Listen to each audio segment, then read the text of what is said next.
皆さんこんにちは。お疲れ様です。東京はついに雪が積もりましたね。朝窓を開けた瞬間に感じる音が一つ消えたような静けさ。日本語には雪がしんしんと降るという表現がありますが、まさにそんな夜もありました。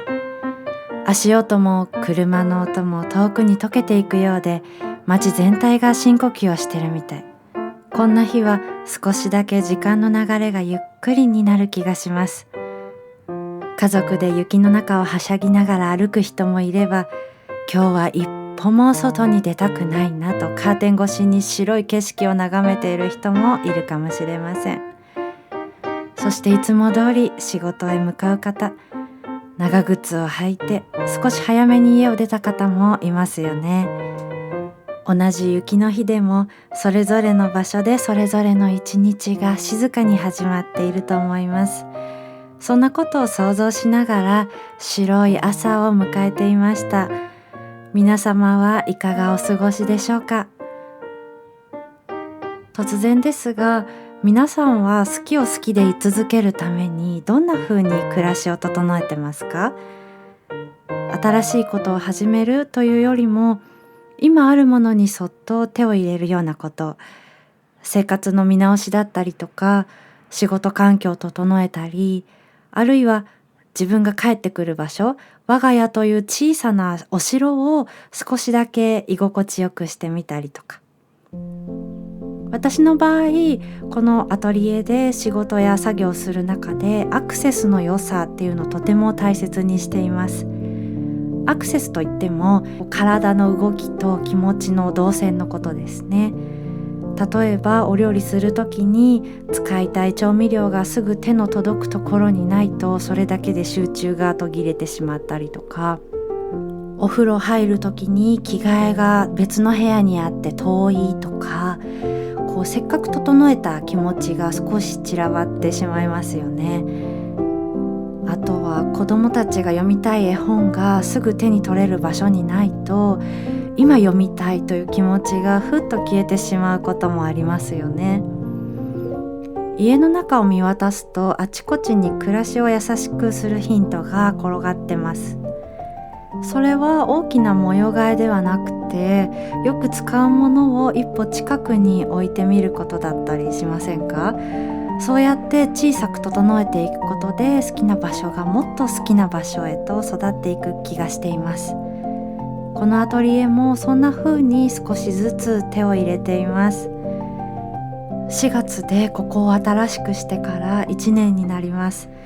最初はただ作業できる場所だったのが、今では考える場所とか、歌を生む場所、音を生む場所、そして立ち止まる場所にもなってきました。一気に完成させるのではなくて、暮らしながら仕事をしながら、その都度今の自分には何が必要かなと問いかけてきた結果ですね。というわけで、今回はそんな風に少しずつ整えているアトリエを、今あるこの形をお話ししながらご紹介していこうと思います。ゆっくり編み物でもねしながらお付き合いいただけたら嬉しいです。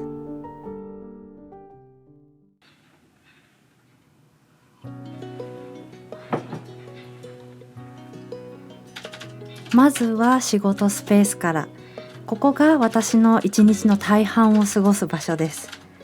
作曲したり編曲したり、音を並べては消してまた並べ直して、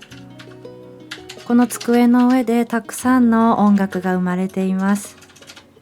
事務所には所属していますが、働き方としてはフリーランスなので、仕事の先方とやり取りするのはほとんどが自分です。日中は音符よりも文字と向き合う時間の方が長い時もあります。確認、返信、修正でまた確認。気づけば画面の向こうに時間が吸い込まれていくことも多々です。この Vlog ラジオもいつもこの場所から収録してます。以前はゲーミングチェアを使ってたんです。頭の方までしっかり包み込んでくれる椅子だったんですけど、居心地が良くて体をすっぽり受け止めてくれる椅子でした。でもその快適さがいつの間にか長時間座り続ける理由になってしまって、仕事が静かに人生の中心になってしまう感覚があって、思い切って手放しました。今使っているのは木製の椅子です。少し硬くて長く座っていると、そろそろ立とうかと体が先に教えてくれます。こまめに立ち上がって窓の外見たり、お湯を沸かしたり、そうやって仕事を人生の一部に戻すようにしています。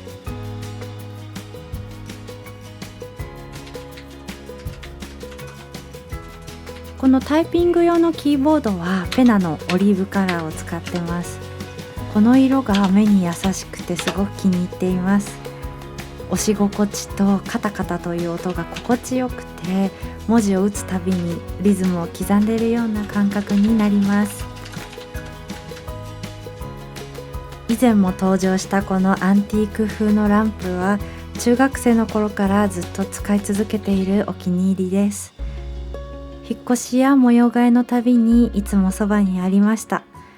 金属部分のどこに触れても明かりがつくタイプで、スイッチを探す必要がないところも自慢の一つです。ただ、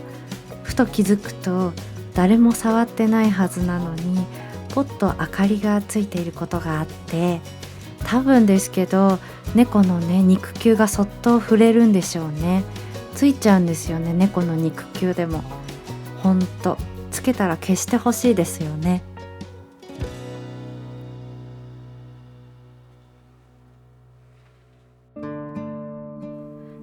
卓上で使っているミディキーボードはコルグの61鍵です。軽いタッチで奥行きも控えめなので、この机にはちょうどいいサイズ感です。作曲やアイデア出しの時はこの鍵盤が一番今はしっくりきてます。一方で繊細なピアノの表現が必要な時は後ろに置いてあるんですけど、カシオのプリビア88鍵を使ってます。ミディキーボードとしても使えるので、用途に合わせて自然と体が動いてます。道具が変わると音の出し方も呼吸も変わるから不思議ですよ。そしてこの日はというと、ご覧の通りピアノは完全に猫の寝床になっております。こんなにデコボコのある場所でよく眠れるなと感心しますが、本人は至って快適そうですね。器用というより、ここが今日の居場所と決めたらもうそれが正解なんでしょうね。音を出すための場所がいつの間にか誰かの休憩場所になっているというのは、このアトリエらしい風景だなと少し笑ってしまいます。続いて収納スペースのお話を。作曲の仕事というと、デジタル機器に囲まれた隙間一つないほど整ったレコーディングスタジオとか、あるいは楽器とか譜面が所狭しと並んだ少しぐちゃぐちゃとしているというか、秘密基地のような空間をなんとなくそのどちらか思い浮かべる方が多いかもしれません。でも私は多分そのどちらにも属していない気がします。最新の機材ももちろん必要なんですけれど、それだけだと息が詰まってしまう。かといって全てが無秩序だと、今度は心が落ち着かないんですよね。このアトリエはその間をゆっくり揺れている場所にしたいんです。古い家具や雑貨が好きで、時間を重ねたものにどうしても目がいってしまいます。例えばこちら、昔の足踏みミシンを机としてリメイクしたものなんですが、天板の下には今でも足踏みの部分が残っていて、踏めばちゃんと動くんですよ。もう縫うことはできないけれど、その存在自体がここにあった時間を語ってくれるようで気に入っています。こちらは前回の動画で登場した木製の糸巻き機です。音楽も編み物も結局はリズムの世界なので、こういう道具がね、知らないうちに気持ちを整えているのかもしれません。壁に立てかけてあるのは、実はこれもアンティーク、フランスのアンティーク品でプリンタートレイです。昔は活字のハンコが一つ一つ収められていたそうです。こちらは左右の収納箱です。蓋を開けると筆記用具とか模型作りに使うニスなどが入っています。これは鉛筆削りもありますけど、デッサン用の鉛筆削りです。作曲とは直接関係ないんですけど、実はこういう寄り道が生きていてヒントになることも多いです。そしてもう一つ、こちらもアンティーク品で、もともとはキッチン用品だったものです。今はクリップ入れとして使っています。使われ続けることでちゃんと生きていくんだなと思います。この収納スペースはただ物をしまう場所ではなくて、私の思考とか作業の流れを静かに支えてくれる場所です。暮らしを整えるっていうのはきれいにすることだけじゃなくて、自分の生活のリズムに合った居場所を少しずつ見つけていくことなのかもしれないですね。この小さなドアは、中にはプロジェクターやエアコンのリモコンが入ってます。常に目に入っている必要はないものたち、暮らしの中ですぐに手に取れると視界に入らないのちょうどいい距離感を保ってくれる場所です。これは母が生前使っていた裁縫箱なんですけど、実家から持ってきたものです。蓋を開けると、昔は大量のボビンがぎっしり入っていて、糸の色も太さもバラバラで、それだけで誰かが長い時間ここで手を動かしていたことが分かりました。今はもうミシンを私は使わないので、中身は絵の具入れに変えてます。何かを作るための箱であり続けるようにしています。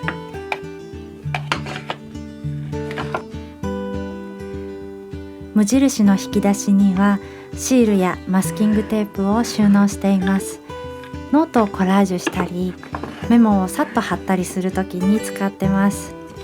ちょっとした遊び心が必要なときにさっと引き出せる場所です。こういう小さな楽しみが作業の合間に気持ちをふっと軽くしてくれます。部屋のあちこちに置いてあるバスケットもほとんどがフランスのアンティーク品なんですけど、今はコーヒーフィルターのストックなどをしまっています。アンティーク品というと、最近はもうとっても高価なイメージがありますよね。実際飲みの市に行っても入場料もすごく高くなりましたし、見てるだけで終わってしまうということも多くなりました。昔はもっと手が届いた金額だったのにとか、欲しいものがね、探せばあったのよとか、そんな声もよく聞きます。東京郊外には Google マップにも載ってないようなひっそりとしたお店がまだあって、飲みの市にも出てないような場所に思いがけず素敵なものが眠ってたりしますよ。そういうところを見つけると、宝探しみたいで少し得をした気分になります。時代は変わっても、人の手を渡ってきたものの魅力はちゃんと残っています。こちらはイギリスのアンティーク品で、手編みのバスケットなんですけど、よーく見ると少し歪んでるの分かりますか？完璧じゃないその形がかえって愛おしいんです。ピクニックのために編んだのかなとか、それとも学校へ行く子供のためだったのかなとか、どんな人がどんな気持ちで編んだんだろう、そんな想像が自然と膨らみます。今はこのバスケットの中にレース編み用の糸を入れています。ここで今日の一曲をお届けします。前回ニッティングソング編み目数え歌というのをあげてるんですけど、同じ曲で歌詞違いのものをご用意しています。たまにふるさとを思うことがあって、そういう気持ちを私は文で書くというより音楽で日記にする方が昔から得意なんですね。なのでこういう音楽日記みたいなものはたくさんあります。それでは今回の音楽日記聞いてください。ふるさと。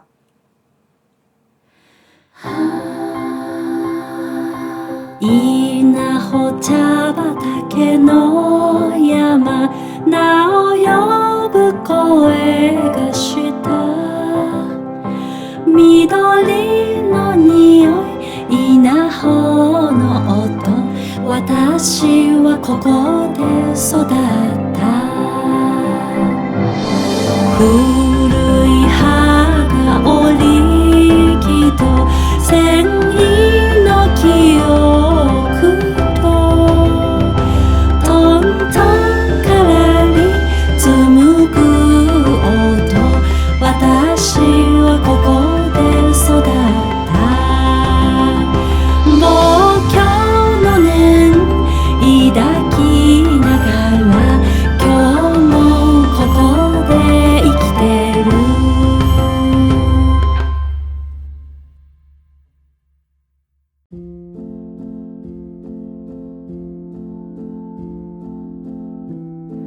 ここは私にとって至福の休憩スペースです。音に集中しすぎて耳が少し疲れた時とか、考えが行き詰まった時にここに腰を下ろして編み物をしてます。糸を引いて目を拾ってまた引いて、単調な動きの中に頭を休めるためのリズムがあります。音の代わりに指先の感覚だけに意識を預ける時間です。それだけで不思議と呼吸が整ってきます。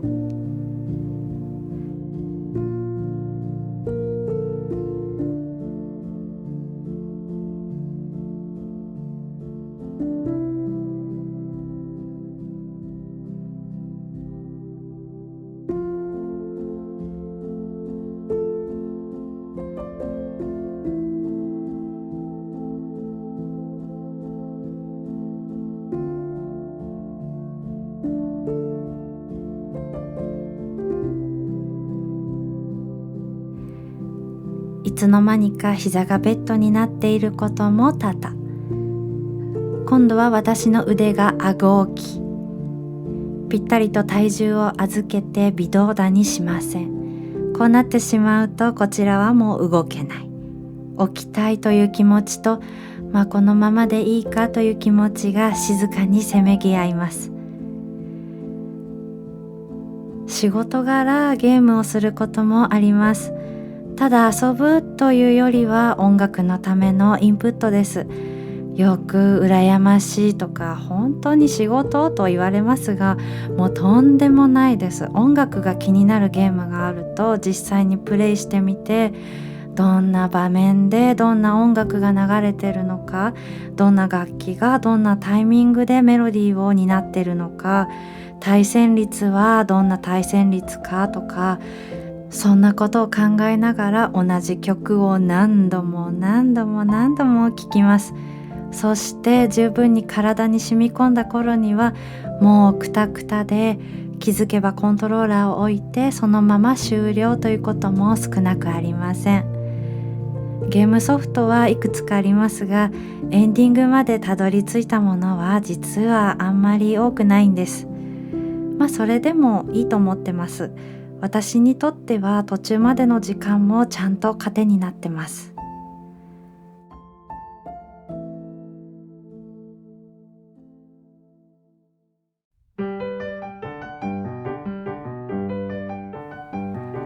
この一角には本を読んだり絵を描いたりするスペースもあります。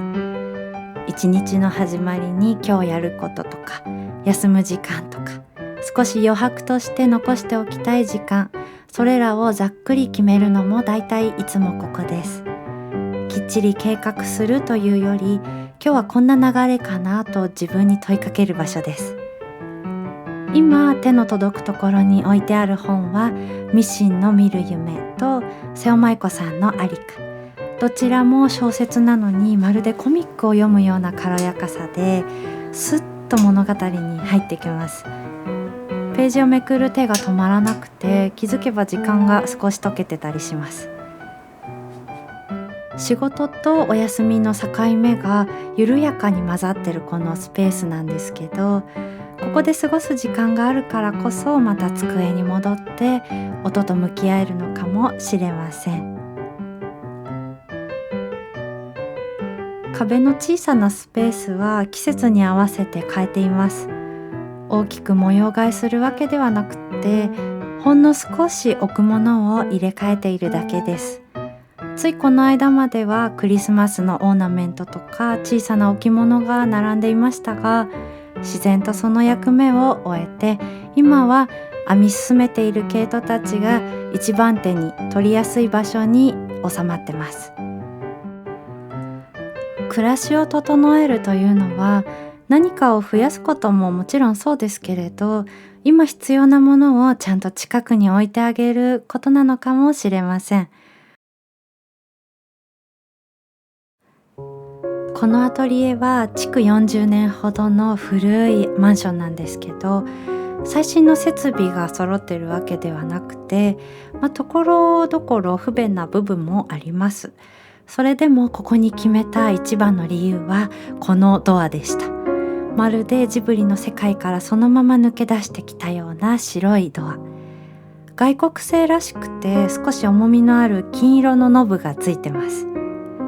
塗装もところどころ剥げてて、その傷さえも長い時間を生きてきた証のように感じられます。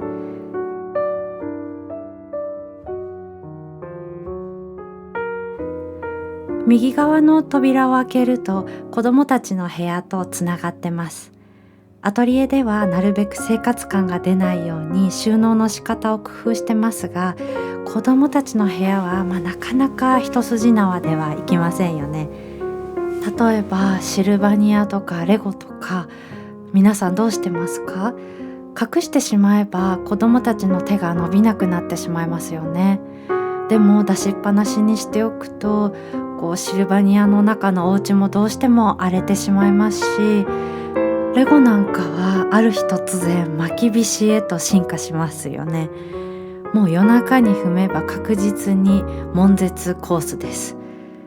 さらに言うと、この可愛いハリネズミ夫人なんですけど、ある日ね、ネズミと勘違いされて我が家のあーちゃんの標的になり、気づけばお水に浮いてたなんてこともありました。子供たちがいる暮らしは、整えたそばからまた散らかる、その繰り返しですよね。でもそれも含めて今の風景ではあるので、それを整えつつ保ちつつ、2026年の課題として一気に完成させるのではなくて、暮らしと一緒にゆっくり育てていけたらいいなと思っています。編み物と同じですよね。一目ずつ、無理のないペースで。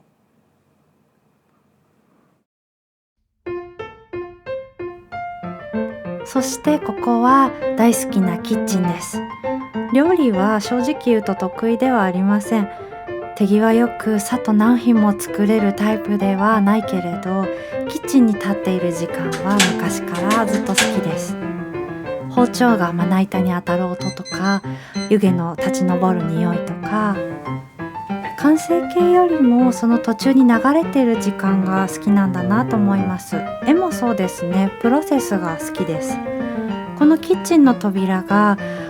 少し懐かしい薄いピンク色で、できればいつか自分の手でリメイクしたいなと思ってます。ただこの取っ手がどうにも悩ましい存在で、ドライバーで簡単に外せるタイプじゃないので、さてどうしようかなと今も時々立ち止まっています。良い案をご存知の方がいたらぜひ教えてください。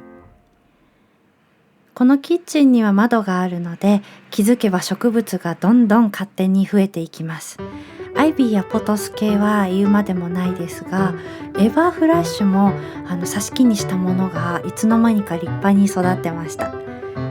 水をあげているだけなのに、ちゃんと季節を感じ取って自分のペースで伸びていく。その姿を見ているたびに、なんだかこちらまで背筋が伸びるような気がします。こちらは食器棚と DIY した棚です。このスペースも一気に完成させるというよりかは、暮らしながら少しずつ手を入れている場所です。まだまだこうしたいなと思うところはあって、アップデートというよりこれからも育てていく場所ですかね。急がずその時々の暮らしに合わせて変わっていけばいいかなと思っています。電子レンジとかトースターとかコーヒーメーカーは象印で統一してます。DIY したこの棚は特別なキットを使ったわけではなくて、ホームセンターで板をカットしてもらって自分で塗装したものです。細かい工程についてはこちらも以前の動画引っ越しましたでお話ししているので、気になる方はそちらもご覧ください。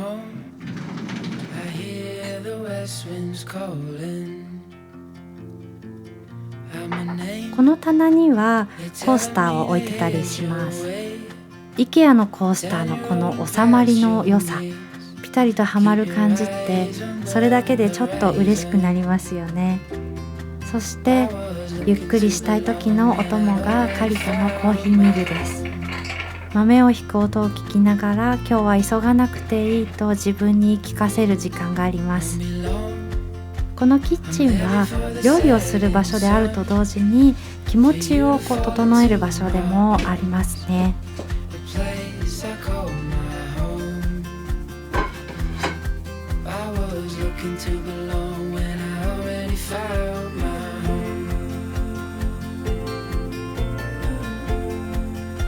象印といえばやっぱり魔法瓶ではないでしょうか。このコーヒーメーカーでホットコーヒー入れると、そのまま一日中湯気の残る温度を保ってくれます。あともう一杯飲もうかなと思った時にすでにあったかいっていうのは、思っている以上に心強いものです。もちろんマグカップに入れることもできますし、小さな水筒に入れることもできます。で、アイスコーヒーも作れます。季節が変わっても使い方が自然と変わっていくところも長く付き合える理由の一つです。こちらも以前の動画で詳しく紹介してます。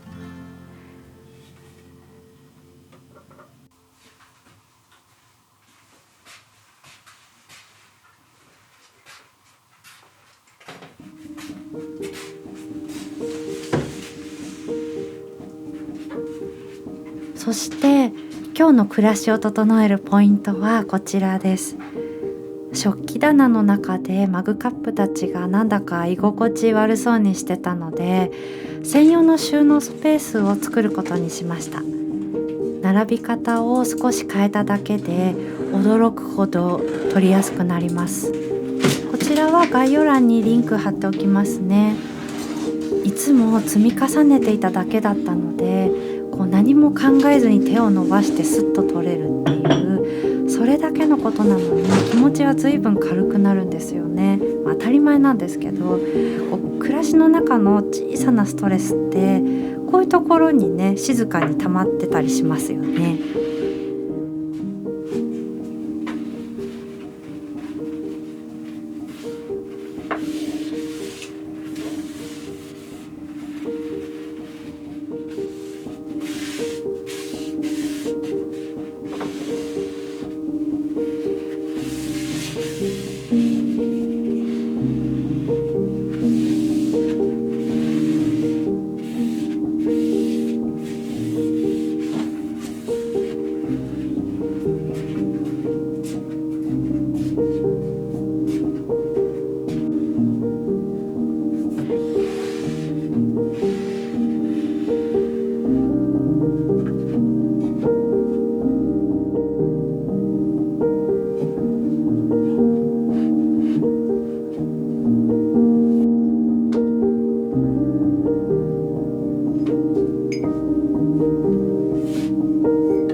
ものすごく大きく変えることがいつも正解とは限らなくて、派手な模様替えをしなくても暮らしはちゃんと優しく整っていくのかなと思ってます。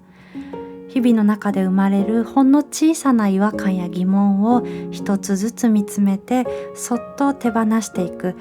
それだけで空間も気持ちも少し軽くなる気がしてます。そんな風にこれからも焦らずコツコツと暮らしを整える時間を楽しんでいけたらなと思います。今日はここまでになります。皆さんも好きな場所をこれからももっと好きでいられるように、どうぞ暮らしを整えてみてください。私も頑張ります。それではまたこのチャンネルでお会いしましょう。